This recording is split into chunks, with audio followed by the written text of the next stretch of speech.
মসজিদে বক্তব্য দেয়াকে কেন্দ্র করে আবারও তোলপাড় শুরু হয়েছে জামায়াত মনোনীত এমপি প্রার্থী আমির হামজাকে নিয়ে। শুধু তাই নয়, মসজিদের ভেতরেই হাতাহাতির ঘটনা ঘটেছে।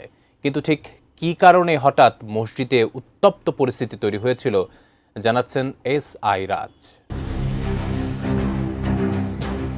মসজিদে বক্তব্য দেওয়ার মাঝখানে আলোচিত ইসলামী বক্তা মুফতি আমির হামজাকে রাজনৈতিক আলোচনা করতে নিষেধ করায় শাহজাহান আলী হান্নান নামে স্থানীয় এক বিএনপি নেতাকে লাঞ্ছিত করার অভিযোগ উঠেছে। শনিবার বিকেলে কুষ্টিয়ার সদর উপজেলার বটতৈল ইউনিয়নের বরিয়া জামে মসজিদে এই ঘটনা ঘটে। এ ঘটনার একটি ভিডিও ক্লিপ সামাজিক যোগাযোগ মাধ্যম ফেসবুকে ছড়িয়ে পড়েছে। জানা যায়, শাহজাহান আলী হান্নান বটতৈল ইউনিয়নের বিএনপির সভাপতি, এছাড়া বরিয়া জামে মসজিদের সভাপতিও তিনি। ছড়িয়ে পড়া ওই ভিডিও ক্লিপে দেখা যায় বিকেল 4:30টার দিকে মসজিদে বক্তৃতা দিচ্ছিলেন ইসলামী বক্তা মুফতি আমির হামজা। তার মাঝে হঠাৎ শাহজাহান আলী হান্নান দাঁড়িয়ে আমির হামজাকে কিছু বলার অনুমতি চান। এ সময় হান্নানকে বলতে শোনা যায়, হুজুর, ধার্মিক আলোচনা যত পারেন করেন, কিন্তু রাজনৈতিক কোনো আলোচনা করবেন না।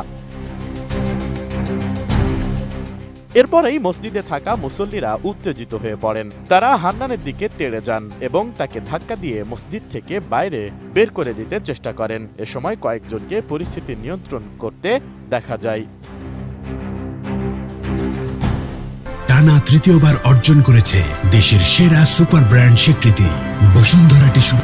বরিয়া জামে মসজিদের সভাপতি বিএনপি নেতা শাহজাহান আলী হান্নান বলেন, তিনি মসজিদের সভাপতি। মুফতি আমির হামজা মসজিদে আসবেন সেটাও তাকে জানানো হয়নি। আসরের নামাজ শেষে আমির হামজা বক্তব্য দিতে শুরু করলে সভাপতি হিসেবে তিনি শুধু রাজনৈতিক আলোচনা বাদ দিয়ে ইসলামিক আলোচনা করতে বলেছিলেন। আর এতেই মসজিদের ভেতরে থাকা লোকজন তার দিকে তেড়ে আসেন এবং ধাক্কা দিতে থাকেন।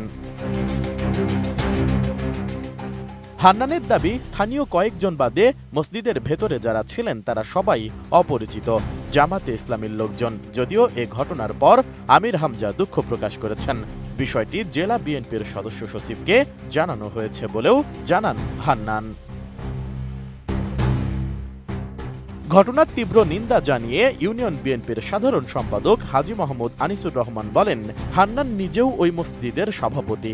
তার সাথে এমন আচরণ প্রতিহিংসামূলক। আর মসজিদে হবে ইসলামিক আলোচনা, সেখানে কোনো রাজনৈতিক আলোচনা হতে পারে না বলে জানান তিনি। জাতীয় নির্বাচনে কুষ্টিয়া 3 আসনে ইসলামিক বক্তা মুফতি আমির হামজাকে সম্ভাব্য প্রার্থী ঘোষণা করেছে বাংলাদেশ জামাতে ইসলামী। SI রাজ, ATN নিউজ।